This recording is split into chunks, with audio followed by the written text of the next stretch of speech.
long history around it. Trust is going to be at the center of every single relationship that you have. And so as we think about trust, I want you to imagine it as a circle, okay? And this is the circle of trust.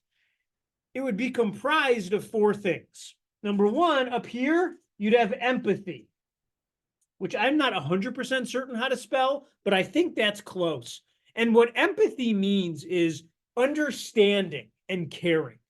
And not only do I understand where you are in relation to whatever we're working on, but I actually care about it. Now, the fact that this is a two-step dance screws up a lot of people because most people stop at understanding. Look, I know where you are. I just don't give a shit. That's not good for the trust thing. Remember, the most misunderstood part of empathy is that there's two steps to the dance. The empathy dance is understanding and caring. Now, if you know just your personality, that you're either someone who will not understand because you won't take the time or you just don't care, my advice to you is stay away from trust relationships. Because what you're gonna get exhausted trying to build. You're better off just saying, look, trust is one of those things I don't value. Now you go. And see how that works out for you. But here's the problem. When polled, the consumer's number one thing is they want to trust their real estate agent. They say it in a bunch of different ways, but what it means is I want to know that you're looking out for me. The next part of trust is competency. Competency. And what competency means is that I have some stuff that makes me actually valid.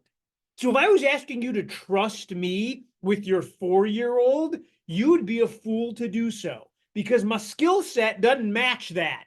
I have no competency at all in this regard. I wouldn't be the one for that. So how do I define it? Knowledge is number one. I have some knowledge about this thing. Number two, skills. I have skills. I got nunchuck skills. Like I got skills around whatever we're talking about. I can do some things. And number three, experience. I have some experience. That's what competency is made of. Knowledge, skills, and experience.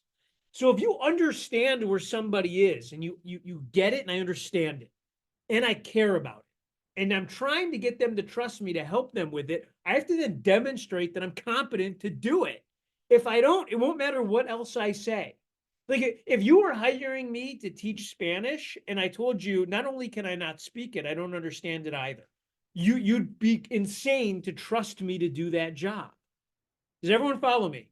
So if this is when newer agents say, well, look, I don't know how to do anything, but here's the good news. I'm at an office full of people that does. That's dumb. That does not build confidence in anybody, and it certainly doesn't build trust. You don't ever have to say that because you're the top 20%. But what about in the relationships where you might not have as much competency that you'd like to have? You can help get past it with the next one. That's transparency. Transparency. And transparency simply means I'm honest. I've spoken in clarity. I'm exhibiting openness. I'm communicating with you. Those are the four things I put under transparency. Let's start with I'm honest. Okay, I'm going to be honest, whether you like it or not. I'm going to be clear. Now, why is clarity so important? Because you're coming out of lawsuits where people literally said, I had no idea what I was paying and why and who and how. Like, literally, that's what they were saying. Not figuratively. I'm not guessing that. And you're all like, that's absurd. They signed the paperwork. They have to be clear. Openness. Openness means I can be open with what parts I know, what parts I don't know. And I can simply tell you, if I don't know, I'll find out. That would be very open. But open means that you're open to telling them transparently everything they need to know, which comes to communication. And here's the line on communication that Gary taught me. If you want to be in deeper relationship with somebody, communicate more often. You want to be out of relationship? It's super easy. Stop communicating. That's the key to all of it.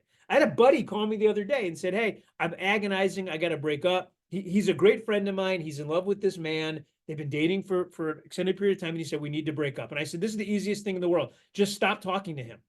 He said, what do you mean? And I said, you're all freaking out. Just ignore the dude for 4 months. I promise you this problem takes care of itself. And he was like, really? This is such great advice. And I was like, there you go. I hung up. And then of course, I called him back.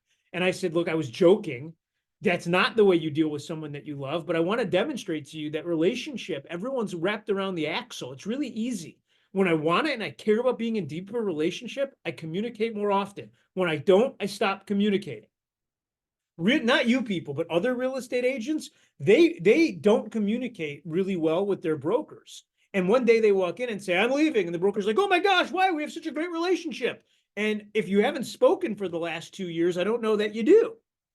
If you need something, you got to ask for something. If you want something, you got to ask. If you see something, say something. That's the whole idea of transparency. Remember, friends, trust goes across all of your interpersonal dealings, which is why this last one is so important. And that's dependability. Dependability. I don't know how to spell that. Dependability is the key. And here's what dependability is. Trust is built through promises kept and expectations met. It's also lost by promises not kept and expectations not met.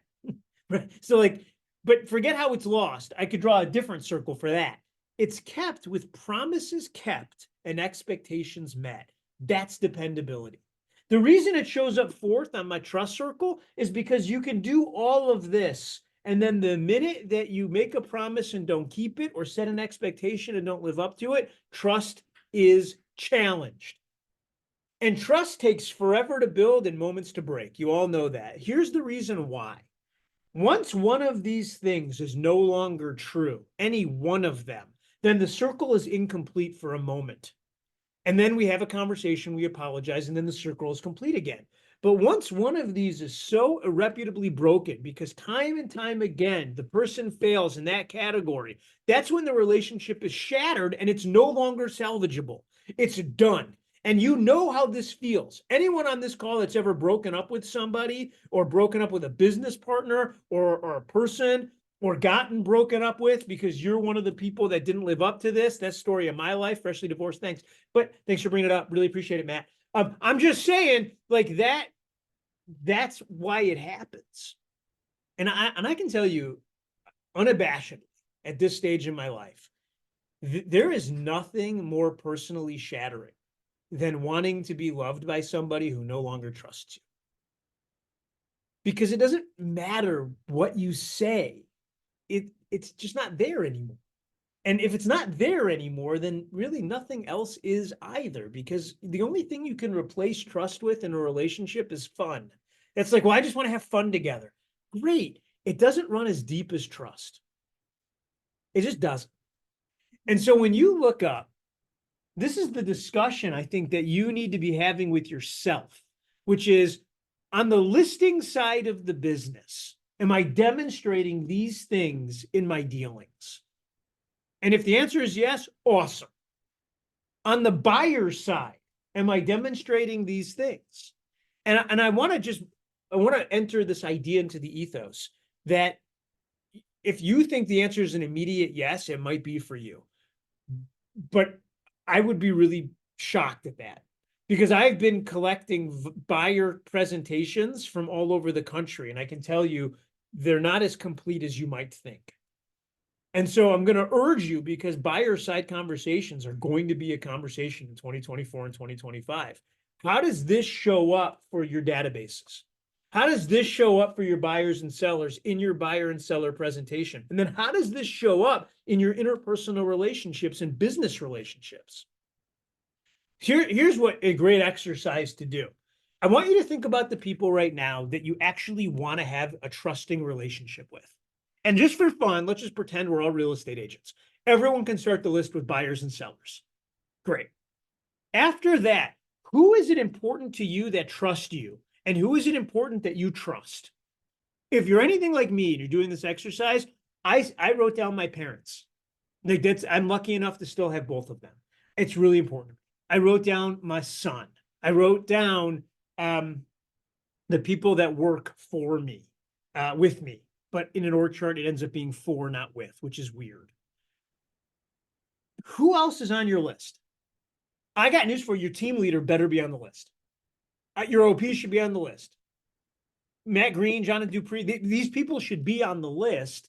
At least they'd be on my list if I was you, the most talented real estate agents in the Southwest region. So now that you have your list, I want you to start checking off. Check off the people who you believe you're honoring this with right now. And remember, one of them is communication. It goes in transparency. And now you can start checking off the people that are honoring it with you. And here's what you're going to find if you're anything like everyone that I've done this exercise with over the last couple of months. There's not as many check marks on your sheet of paper as you would like. And if you actually pulled out your entire database right now and said trust is the bedrock principle of all business referrals, and then you checked off everyone on your database who you're living this with, you wouldn't have as many people in your database that you'd have a check mark next to. You just wouldn't. And I think it's important. Here's the last step. I think you need to go to the key people in your life at some point and explain to them what trust means to you. It might not mean this, although I think you're going to be hard pressed to define it better. But you have to do that. Or here's what happens. Everybody just thinks they trust you and you trust them. But then when it comes time to make a decision, they don't make it with you. You do realize that if you called everyone in your database today, everyone in it would fall into one of three buckets. I'm not moving. I am moving. I just moved. You know that, right? The people that just moved and didn't use you, they didn't feel this. They just didn't, for whatever the reason. So, all right, there it is. That is the trust circle. Any questions on this? My guess is you will be seeing it at family reunion. Any thoughts on this? I have the chat open, by the way, if anyone's AI wants to join.